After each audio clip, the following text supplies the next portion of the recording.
Hi everyone, it's Karen here from the Stitch Sessions, and this week I have a fun new stitch tutorial to show you guys. So I have a couple of samples here because I wanted to show you what it looks like in different yarn weights. And this lovely stitch is called the Leafhopper stitch. And I hope you can see the texture it creates. It's really, really pretty.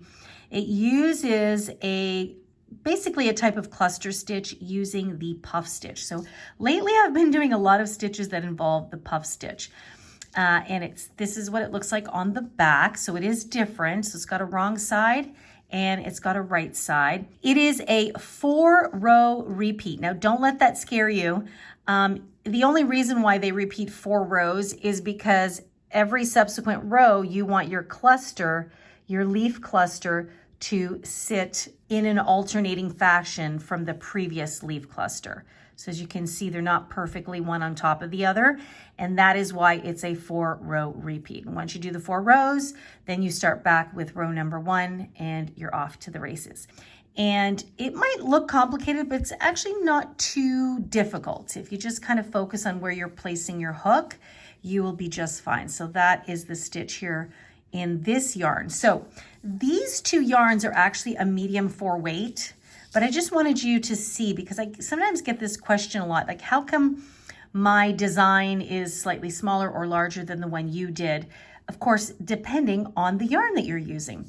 Now these both are labeled as a medium 4 weight number. Now these are both labeled as a medium 4 weight yarn, but you can see it's different, right? So this one, even though it looks like it's almost the same width, it's actually slightly smaller, and you can see it's slightly shorter. So this is the Lion Brand 24/7 cotton yarn. As you can see, they say it's a medium 4 weight yarn, but it sits, in my opinion, a little closer to a lightweight 3, like more closer to that family. This one is also, this is the Bernat Premium yarn, and it's also a medium 4 weight yarn, but you can see here, it sits a little thicker. So if I take this one and these 2 together, they really do look different. So I wanted to start this tutorial off by just showing you how the stitch can look differently with different types of yarn. So this is a little bit closer up. So you can see this is the puff stitch and a puff, and it's clustered together. Now this on its own might even remind some of you of the alpine stitch, which has a similar look because of the fact that we work around posts. But you will see quickly that it is quite different. And if you're curious about the alpine stitch, I do have a tutorial on that stitch, and I'll link that for you in the description box down below. So this stitch I just think is so absolutely lovely, and you can do so many fun things with this texture. So I'm going to get into the video. I'm going to show you how to create this stitch, and then maybe you're going to get inspired on crocheting a project with this stitch. I actually already have one in mind. You're going to see it in a few weeks' time, how I use this stitch. But in the meantime, let's get started on this fabulous stitch.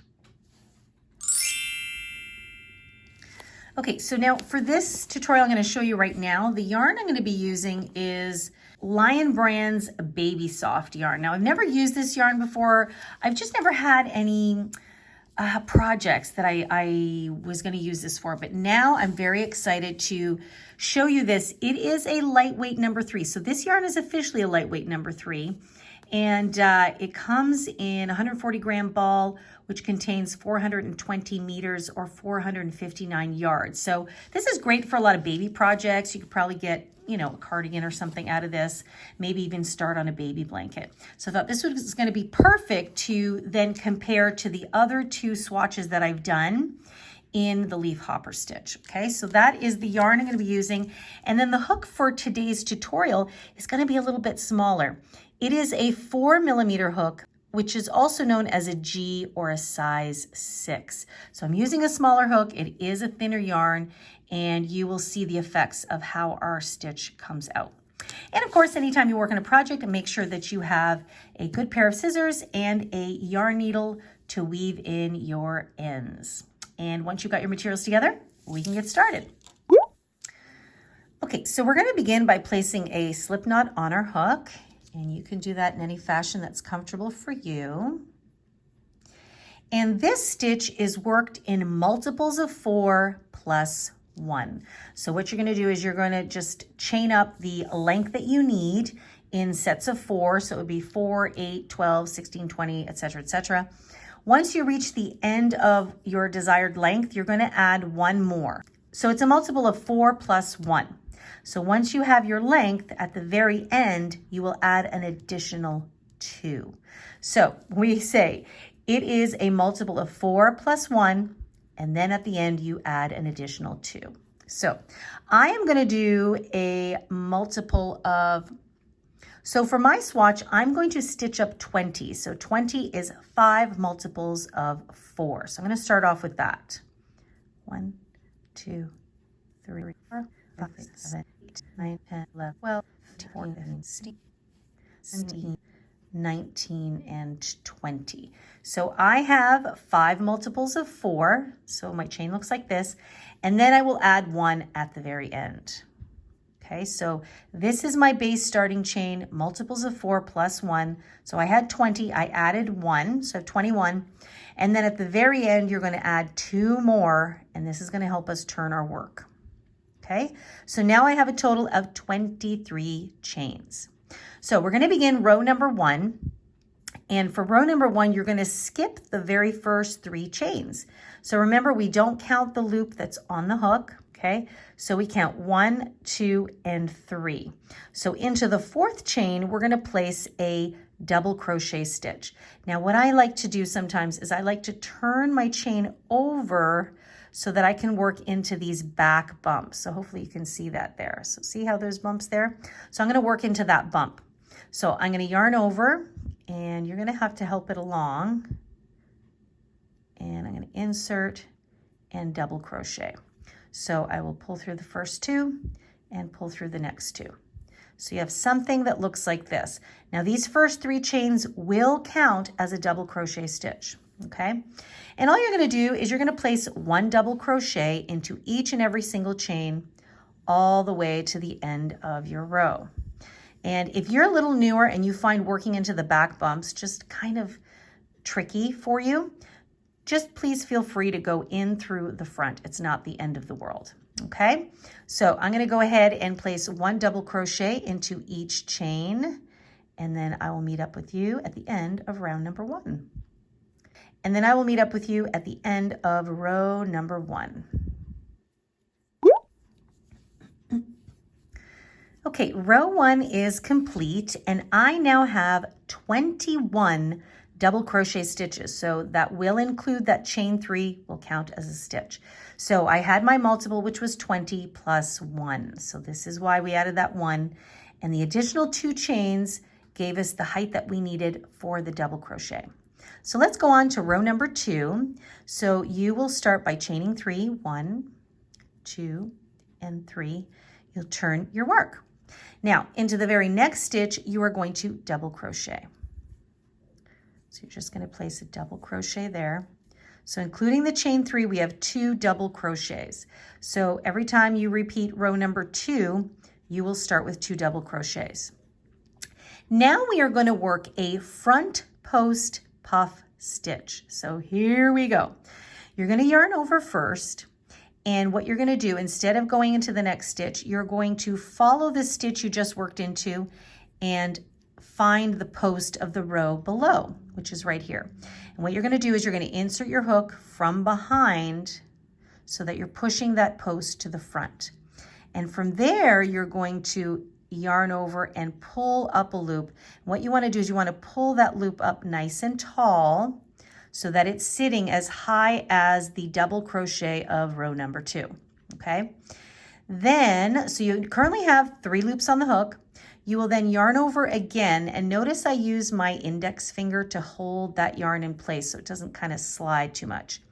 Then I will go back in again. I will insert behind that post, and I will bring up another loop. And I try to stretch it nicely so that it sits to the height of row number 2. Okay, so you will now have 5 loops on your hook. And now what you want to do is you want to yarn over, but pull through only 4 of the 5 loops. So you've pulled through 4, and now you've got 2 loops remaining. So this stitch is technically still live. We have not resolved it. So now what you're going to do is you're going to skip the next stitch, and into the next stitch here, you're going to work around the next post. So we've worked this post, you're going to skip this one, and we're going to work into that one, and we're going to do the same thing. So we're going to yarn over, insert your hook behind that post, pull up a loop and bring it up to the height of the others, yarn over again, and go back around that same post, go from behind to the front, and then pull that up. Okay, so now you have 6 loops on your hook. What you'll do is you'll yarn over, and this time you're going to pull through the first 4 again. So you pull through the first 4 loops. So you now have 2 unresolved puff stitches, and this is where we cluster them together. So you now have 3 loops remaining. What you're going to do is you're going to yarn over, and now you're going to pull through all 3 of these loops. So what that does is it connects these 2 front post puff stitches into one. And so you've clustered them into one. That's why we call it a cluster stitch, okay? So that's where that kind of upside down V motif comes from.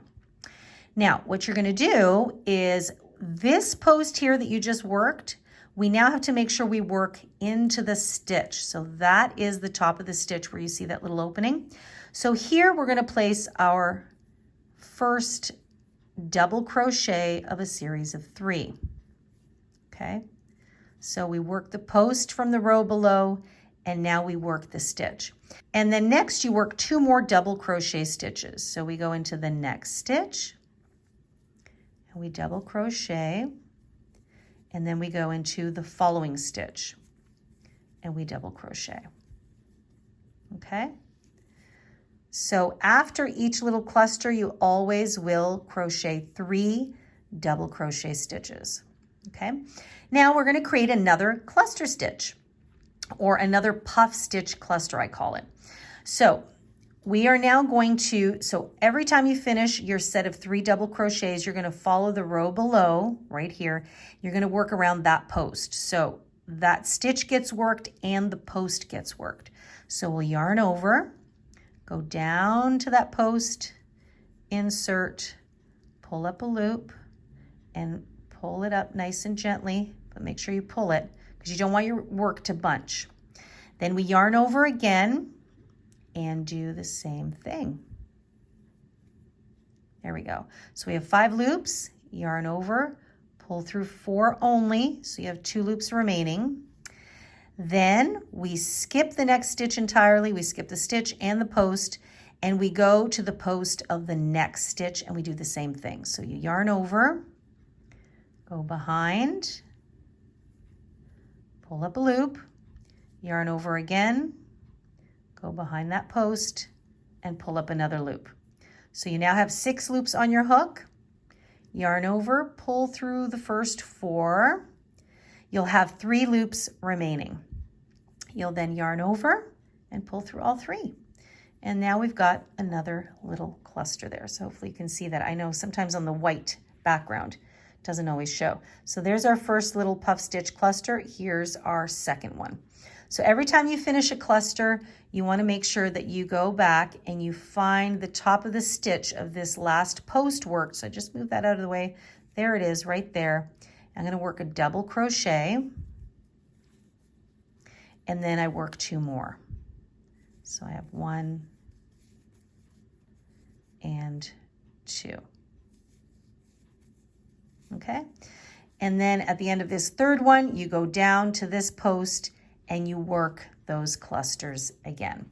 So that is what you're going to repeat for row number 2. Okay, so you always have 3 double crochets, and then you start working those clusters in the post of the row below.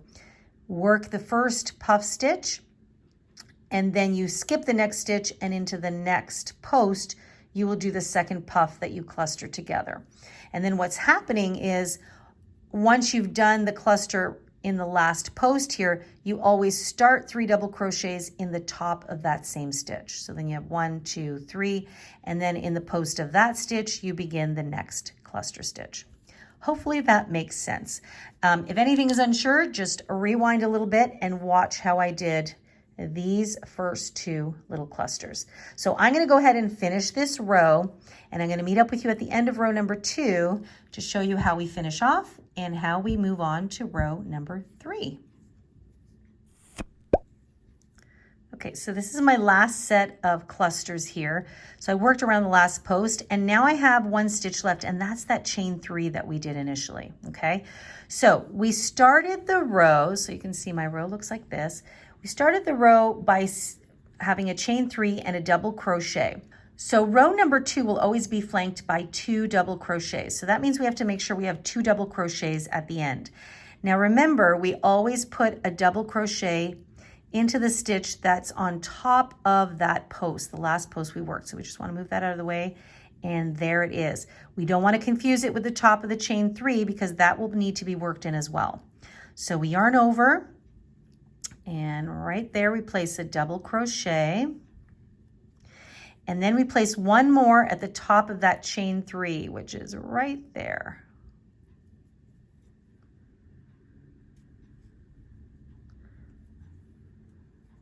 And row number 2 is complete, okay? So we had 5 sets of 4 stitches to start, and we have 5 clusters of these puff stitches. And now it doesn't look like much just yet, but as you do subsequent rows, it's really going to come through. So you can see it does have quite a bit of texture, and it will most likely eat a bit of yarn, to be honest. And this is what it looks like on the back, okay? So now we're ready to go on to row number 3. And actually row number 3 is just going to be a repeat of row number 1. So we are going to chain 3. You'll turn your work, and then right away into the next stitch. Now this chain 3 does count as a double crochet, so we do not work into that first stitch.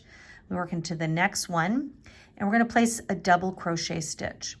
So as we did in row number 1, all you're going to do is place 1 double crochet into each and every single stitch all the way across. And by the way, I forgot to mention, at the end of round number 2, or row number 2 I should say, you should still have 21 stitches. So in my case, because I had 21, so your stitch counts should remain the same, right? So now at the end of row number 3 for me, I should also still have 21 stitches. So I'm going to go ahead and just do this up nice and quick, really easy, 1 stitch into each. And I'll meet up with you at the end of row number 3 to talk about row number 4. Okay, row number 3 is finished. I still have my 21 stitches. And remember, oh, just a little something. Remember, always you need to place a stitch in the top of that chain 3. So if you're a stitch short, chances are you probably missed that chain 3. Okay, so once you're done row number 3, you're going to chain 3, 2, 3, and you're going to turn your work to begin row number 4. And this is the last of our repeat rows. So in row number 4, oh, let me just take you back to row number 2. In row number 2, we start off by having 2 double crochets that start the row. When we do row number 4, we're going to have 4 double crochets at the beginning and the end of this row. Remember that this chain 3 will count. So that means we have to do 1, 2, 3 more double crochets. So we go into the next stitch and double crochet, and then into the next stitch. This yarn is actually quite lovely and soft. I'm not used to working with yarns this lightweight, but I really like it. So there are 4 double crochets. Now we will begin that puff stitch cluster again. Now the only reason why in this 4th row we do more stitches is because the pattern is an alternating pattern. So now we want our clusters to sit kind of in the middle or in between the previous clusters, and you'll see that as we go along. So we'll begin our cluster as usual. So we go down, the stitch we just worked, we go down into the post of the row below. So we're going into row number 3. We're going to do the same thing we've done previously, work behind that post, pull up a loop nice and relaxed, yarn over again, and pull up another post. 5 loops on the hook, pull through the first 4 only. Then we skip the next stitch, and in the post or around the post of the next stitch, we do the same thing. So hopefully you're kind of getting the gist of this. Okay, so we've got our 6 loops, and now we pull through 4. So you're always only pulling through the 4. You have 3 loops left, and then you're going to yarn over it and pull through all 3. Okay, so now you can see that that cluster is centering itself over the previous 2 clusters. And that's basically why we start row number 4 with 4 double crochets. And then as usual, you make sure you go back in the previous post worked. We do still want to work that stitch, and there it is hiding there. So this part is the same. It's 3 double crochets. So you have 1 above the post, then you have 2, and then you have the 3rd one, just like that. Okay, there you go. And now we would begin the process again. So we just go down that stitch into this post, we work around it. See, once you get into the rhythm of doing this, you really will find it fairly easy. Pull that through, skip this next stitch, and in the post of that stitch, we do the same thing. Pull and pull, 6 loops, pull through the 4, and then pull through the 3. Okay, and again, you can see it's falling centered to those 2. So that's basically it. And then I'm just going to go ahead and finish row number 4 here as usual. Okay, so I just wanted to show you, I'm coming up at the end of row number 4, and this is my last cluster. So this is the last one that's centered between these 2. So now I should have 4 stitches left. 1, 2, 3, and don't forget about this one that's hiding there, okay? So I'm gonna finish off with 4 double crochet stitches. So row number 4 is always flanked by 4 double crochets at the beginning and at the end of the row. And then row number 2 is always flanked by 2 double crochets at the beginning and at the end. And of course, we always want to remember, work into the top of that chain 3, and that way your stitch count will always remain the same. And there you have it. So this is the Leafhopper stitch, and this is row number 4, and it's the end of our repeat. So now you would go back and do, again, row number 1, which is just double crochets, double crochets all the way across. And then row number 2, you would start that Leafhopper stitch again, starting with 2 double crochets. Row number 3, you would then come back across with just double crochets. And then row number 4 would be the clusters again, but you would start with 4 double crochets at the beginning and at the end. And of course, best thing to do is pause this video and rewind back to the rows that you're looking for. And I'll leave timestamps down below of row 1, 2, 3, and 4, so that no matter where you are in your project, if you are working on those particular repeats, you can check that out. Now, what I'm gonna do is I'm actually gonna do the full repeat again, because in these 2 swatches, I only did the repeat itself. I only did the 4 rows, okay? And actually this is good because you guys can see the difference. So this is a this is a lightweight number 3 yarn, and look at this medium 4 weight yarn. So it's almost comparable. You see what I'm saying? So look at how lovely that texture is. It's just so, so pretty. Okay, so there's that. And then of course, here's the medium 4. And it's funny because these 2 are both labeled medium 4, but you can see how large these clusters are in comparison to this one, and even the lightweight number 3.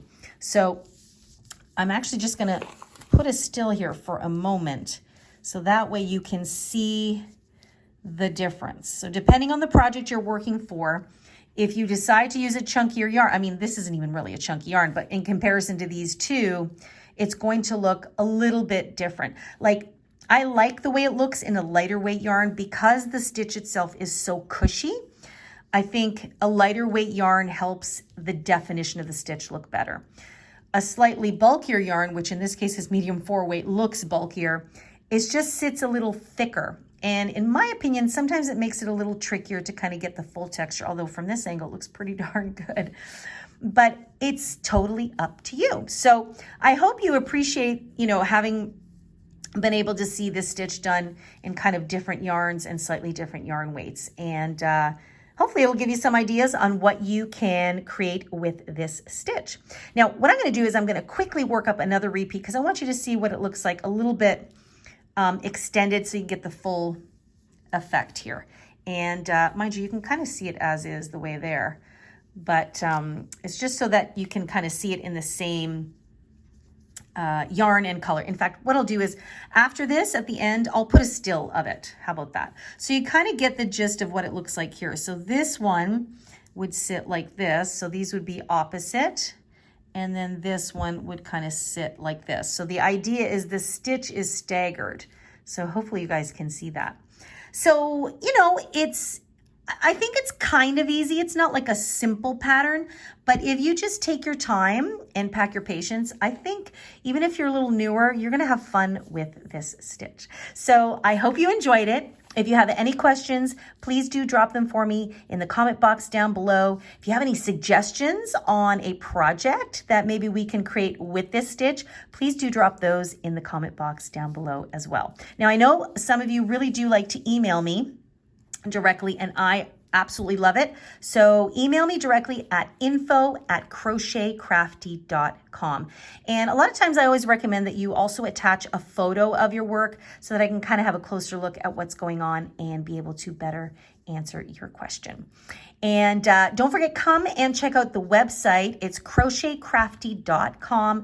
There's lots of fabulous resource tools there for you, as well as some free written patterns and a link to my Etsy shop. And as always, come say hi to me. I'm on Facebook and Instagram at The Stitch Sessions. So make sure to tag me in your work. I always love to see how my designs worked out in your choice of colorway.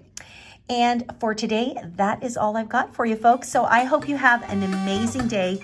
Happy crocheting as always. Take good care of yourselves, and we'll see you guys in next week's session. Bye-bye.